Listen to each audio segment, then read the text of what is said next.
Astro మార్గం ఛానల్కి స్వాగతం. ఈరోజు మనం జూలై 26 నుండి ఆగస్టు 1 వరకు జరిగే గోచార గ్రహాల స్థితి మరియు చంద్రుడి సంచారం ఆధారంగా ఈ వీడియోలో మేషం నుండి మిథునం వరకు 3 రాశుల వారికి తెలుసుకుందాము.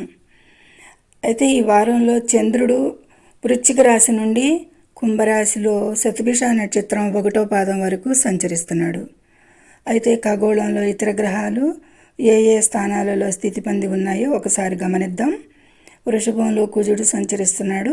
మిథునంలో బుధుడు ఈ వారం అంతా కూడా సంచరిస్తాడు. కర్కాటకంలో అయితే గనక గురువు సంచారం అస్తంగతం చెంది ఉన్నాడు. మరియు సూర్యుడు కూడా కర్కాటక రాశిలో సంచరిస్తున్నాడు. ఇక సింహంలో కేతువు మరియు శుక్రుడు సంచారం, కుంభంలో రాహువు, మీనంలో వక్రించిన శని భగవానుడు సంచరిస్తున్నారు. ఇది చంద్ర గ్రహాల గమనం చెప్పుకున్నాము, ఇతర గ్రహాల స్థితిగతులు చెప్పుకున్నాము. వీటి రెండు యుతి దృష్టి సమన్వయానుగుణంగా ఈ వీడియోలో మేషం నుండి మిథునం వరకు ఫలితాలు ఎలా ఉండబోతున్నాయో తెలుసుకుందాం వివరంగా. అయితే ముందుగా మేషరాశి వారికి, ఈ మేషరాశిని అనుసరించి చంద్రుడు 8, 9, 10, 11 రాశుల మీదుగా చంద్ర సంచారం ఉంటుంది. 11వ ఇల్లు కుంభరాశి అవుతుంది. అయితే 8వ ఇల్లు వృశ్చిక రాశి అవుతుంది. వారం మొదట్లో 8వ ఇంట్లో సంచారం వలన, చంద్ర సంచారం వలన మానసిక ఆందోళనలు ఉంటాయి. వారాంతానికైతే కనుక మంచి లాభాలు ఉంటాయి. వారం ప్రారంభంలో 2 దినాల తర్వాత నుంచి మంచి ఫలితాలే, లాభాలు, మిత్రుల సహాయ సహకారాలు అన్నీ కూడా బాగుంటాయి. 11వ స్థానం అంటే మిత్రులు కూడా కలిపి సమాజం, మిత్రులు అందరూ కూడా వస్తారు. అట్లాగే మిథున రాశిలో బుధుడు 3వ ఇంట్లో సంచరించటం, అతని సొంత రాశిలో సంచరించటం వల్ల కమ్యూనికేషన్ ఎక్కువగా పెరుగుతుంది. ఈ మేషరాశి వారికి ఎక్కువగా కమ్యూనికేషన్ స్కిల్స్ పెంచుతాడు. సింహరాశిలో శుక్రుడు 5వ ఇల్లు.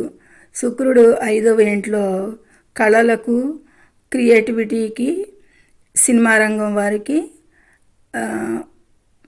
నటనా రంగం వారికి అందరికీ కూడా మంచి ఫలితాలే ఇస్తాడు. ఆనందంగా ఉంటుంది అనేది చెప్పచ్చు. ఇది 5లో శుక్రుడు వల్ల మంచి ఆనందమే ఉంటుంది. ఇక ప్రతికూలం అంటే గనక వృషభం రాశిలో కుజుడు ధనస్థానంలో ఉండటం వలన ఖర్చులు పెరుగుతాయి మేషరాశి వారికి అనేది సూచించవచ్చు. కర్కాటకంలో గురుడు అస్తంగతం వల్ల కుటుంబంలో చిన్నపాటి విభేదాలు రావచ్చు. ఇది మేషరాశి వారికి క్లుప్తంగా అయినా సరే సమగ్రంగానే అన్ని పాయింట్లు చెప్పుకున్నాము. ఇది అనుకూల ప్రతికూలతలను ఎక్కువగా గమనించండి, ప్రతికూలతలను నోట్ చేసుకోండి. ఇక తదుపరి వృషభ రాశి. ఈ వృషభ రాశిని అనుసరించి చంద్రుడు 7వ భావం, 8, 9, 10 భావాల మీదుగా వెళ్తాడు ఈ వారంలో. ఇక వ్యాపార భాగస్వామ్యాలు, ఉద్యోగ రంగంలో బాధ్యతలు ఇవన్నీ కూడా పెరుగుతాయి అని చెప్పచ్చు. రాశిలోనే కుజుడు ఉండటం వల్ల వీరికి, ఈ వృషభ రాశి వారికి ఈ వారంలో కాస్త కోపం బాగా పెరుగుతుంది, ఆవేశం కూడా పెరుగుతుంది అనేది చెప్పచ్చు. ఇక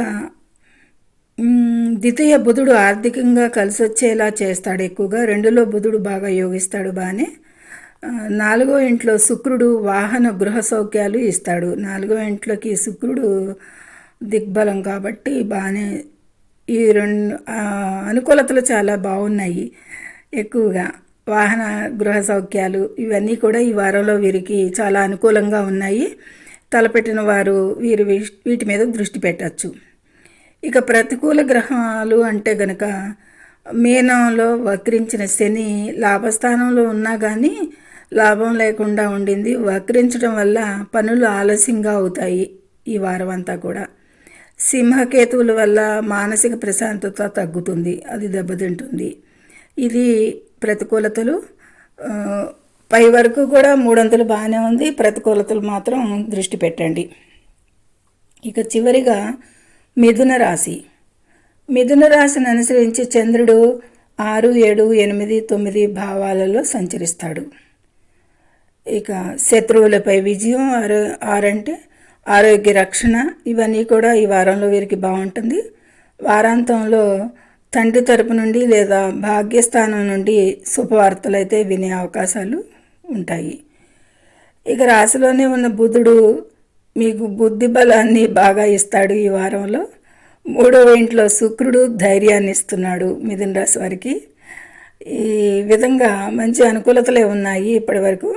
ఇక ప్రతికూలంగా అంటే కనుక 12వ ఇంట్లో కుజుడు సంచారం వలన అనవసర ఖర్చులు ఎక్కువ కలిగిస్తాడు. ఖర్చులను నియంత్రణ చేసుకోవాల్సి ఉంటుంది ఈ వారంలో వీరు ఎక్కువగా. దీనిపై ఎక్కువగా శ్రద్ధ పెట్టాలి.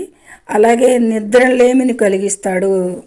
ఇన్సోమ్నియా అనేది బాగా ఉంటుంది దానివల్ల అనారోగ్యంగా మానసికంగా నిర్ణయాలు తీసుకోవడానికి ఎక్కువగా అవకాశాలు తక్కువగా ఉంటుంది. శని 10వ ఇంట్లో వక్రించడం వల్ల కెరీర్లో ఒత్తిడి ఎక్కువగా ఉంటుంది. శ్రమకు తగ్గ ఫలితాలు ఆలస్యంగా అందుకుంటారు అనేది చెప్పచ్చు. ఇది ఈ 3 రాశుల వారికి కూడా ఇలా సమాచారం ఫలితాలు చెప్పుకున్నాము.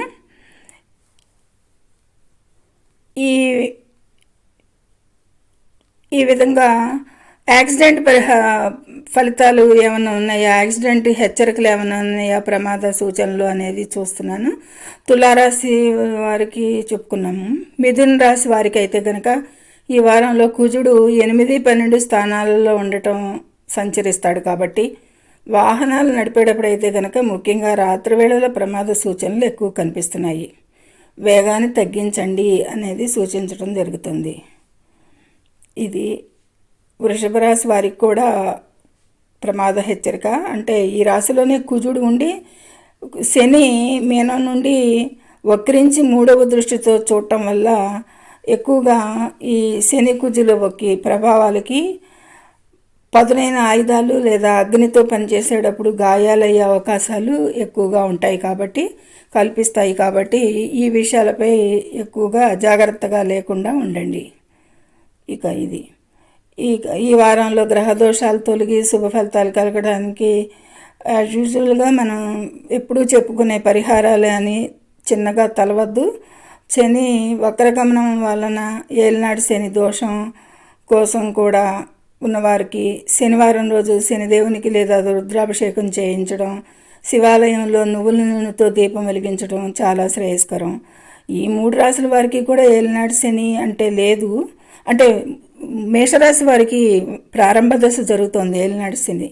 వారు కూడా ఈ పరిహారం చేసుకున్న చక్కగా మంచిగా ప్రతికూలతలు తగ్గుతాయి అనేది చెప్పటం. ఇక కుజదోష నివారణకైతే కనుక ప్రతిరోజు హనుమాన్ చాలీసా పఠించడం లేదా మంగళవారం నాడు సుబ్రహ్మణ్య స్వామి ఆరాధన చేయడం వల్ల ప్రమాదాలు తప్పుతాయి. ముఖ్యంగా ఎందుకు శని 3వ దృష్టితో కుజుడిని చూస్తున్నాడు, వృషభ రాశిలో ఉన్న కుజుడిని.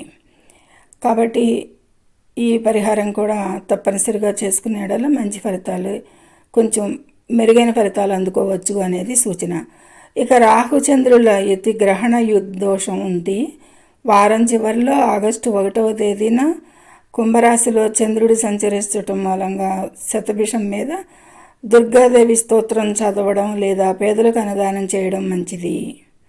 ఇది ఈ విధమైన పరిహారాలు చేసుకుంటూ ఇవి ఉండాలి అనేది సూచించడం జరుగుతుంది. ఈ వారం మీ రాశి ఫలితాలు ఎలా ఉన్నాయో గ్రహాలు ప్రతికూలంగా ఉన్నాయని అలా భయపడాల్సిన పని లేదు. తగిన జాగ్రత్తలు పరిహారాలు పాటించండి. ఇబ్బందుల నుండి గట్టెక్కవచ్చు అనేది సూచించడం ముఖ్యంగా ఉద్దేశం. ఈ వీడియో మీకు నచ్చినట్లయితే తప్పకుండా లైక్ చేయండి, షేర్ చేయండి, మన ఛానల్ని సబ్స్క్రైబ్ చేసుకోవడం మర్చిపోకండి. ఇక వచ్చే వారం ఫలితాలతో మళ్ళీ కలుద్దాం. ధన్యవాదాలు.